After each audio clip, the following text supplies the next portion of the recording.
Your broker has nothing to deal with your results. However, your technical and psychology have a great impact on that. And in today's video, I want to go deeper into providing you the clarity into my statement so that by the end of this video, you know exactly how you need to position yourself as a trader and stop blaming brokers, because myself, I've experienced that in the first hand. So follow me along. Now I have this example on Audi JPY position, which I want to technically speak about what truly means when we speak about valid trades, because more often than not I've experienced this.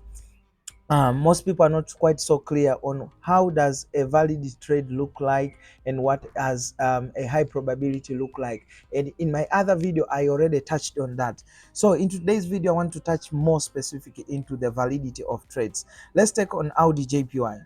Now let's start off from the weekly time frame and start stacking our confluence together. Now from the weekly time frame perspective, we would see that we have snapped into these areas, which was the double bottom area, which caused the price to move to the upside. And after moving to the upside, we can see that we cleared these previous highs. That's why I've set it there a ley line, which gives us a clue that we are more likely to keep pushing to the upside, maybe towards these highs over there. Now when we come into the daily time frame now, we would see even that more clearly, because the sentiment into the weekly time frame is already showing us for more to go long rather than going short. However, one thing just to bring into your attention, for instance, in this week, the JP225 was showing more of the sell off. So some people got some confusion in understanding, now will I be looking for the longs or will I be looking for the shorts? Now here's the answer.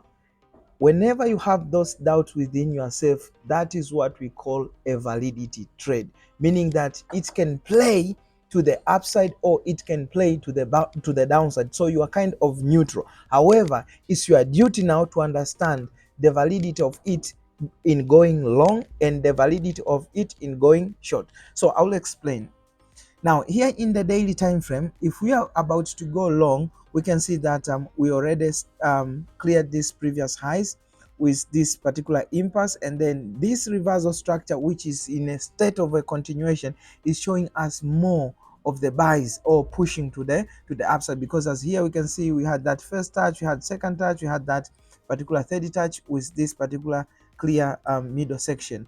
And as we can see, as for now, the price is around these particular areas where we have this particular ray line showing that the price has just bounced back. We now have a very clear understanding that at this stage we don't need to focus that much into putting the pressure into taking these particular trades. However, we understand very clearly that at this level we have this low over here. Now the key thing here is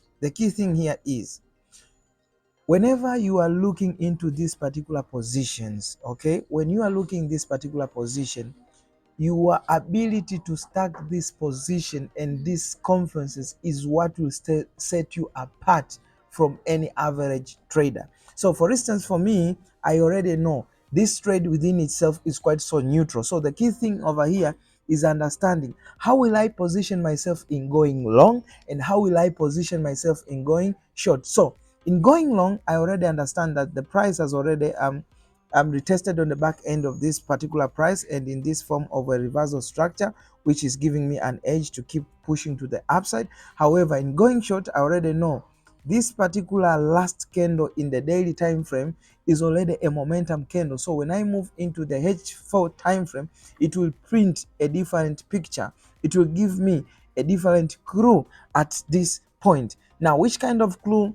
We already see that this was an area volume, previous area volume, and the price has already snapped there in a form of reversal structure, and we finished with that bearish rejection candle. So with this rejection candle over here, what is the price is trying to tell us over here is that we are more likely to kind of make a retrace over here, which in the flip side now, it will give us an edge of understanding this particular trade, which is a valid trade, will give us an advantage to go long, because if we get a retrace over here, it means that this is now more of a morning star formation. And what is the morning star formation telling me the picture of?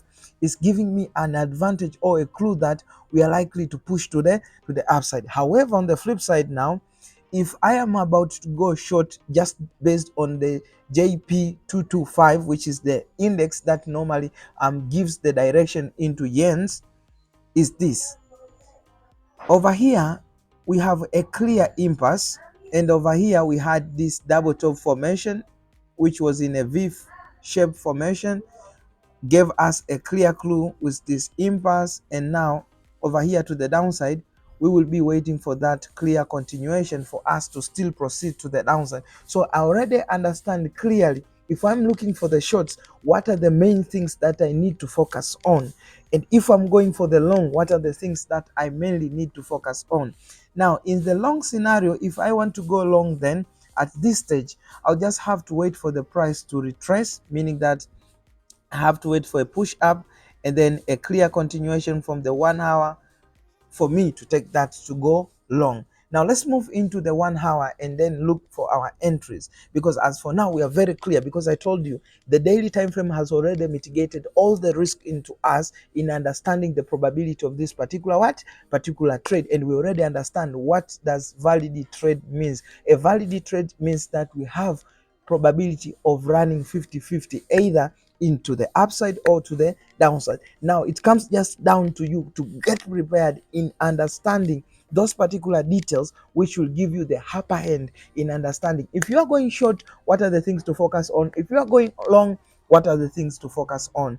Now, looking into the 1 hour time frame, which is our entry time frame at this stage, if we just forward the price down, we would have started to see that the price is starting to show us some signs to push to the upside. And let me just forward the price a little bit so that we can see. Okay, at this stage we would have the advantage whereby in the 4 hour we would already see what we already anticipated in the first hand, which was to see a clear impulse to the upside, so that we can see that is a clear clue to us that we will likely keep proceeding in that particular direction. And the good thing is this particular impulse has already impulsed toward this previous lows, right? And if I just remove this ray line for the simplicity's sake and move back to the H1 time frame, you would have seen that this particular impulse is already a clear directional momentum to the upside. So what I need at this stage is just waiting for a clear continuation, and let's just wait and see what the price could have formed over here. Yeah, at this stage, let me just open up this, and you would have seen something like this. So for me at this stage, we had already formed this clear continuation, which is a clear 1 hour continuation, and it is forming above the previous the previous high, which means that I already understand. To the long, I was waiting for the first 1 hour continuation. For the short, I was waiting for what? For the continuation as well. So what have I seen from the market? I've seen just the market pushing to the upside and giving me that particular continuation. And then what then happened next? We started to see the prices like trying to push, and then I was tagged out from there. So some people, after seeing this, they would have been attached with the results, like they've seen the trade did not play out, and they would say, no, that was not a valid trade, that was a low quality trade, because we had all the potential to move to the downside. No, that doesn't mean the validity of trade. A validity of trade means confluences, and when the confluences are 50-50 is when now you have the upper end to know on how you can prepare yourself beforehand. Don't marry the buyers, and the buyers will never marry you. So I hope that you have clarity and you have now a clear understanding what does it mean of a valid trade and what you need to do in order to stay on the upper end. Until next time, God bless and see you.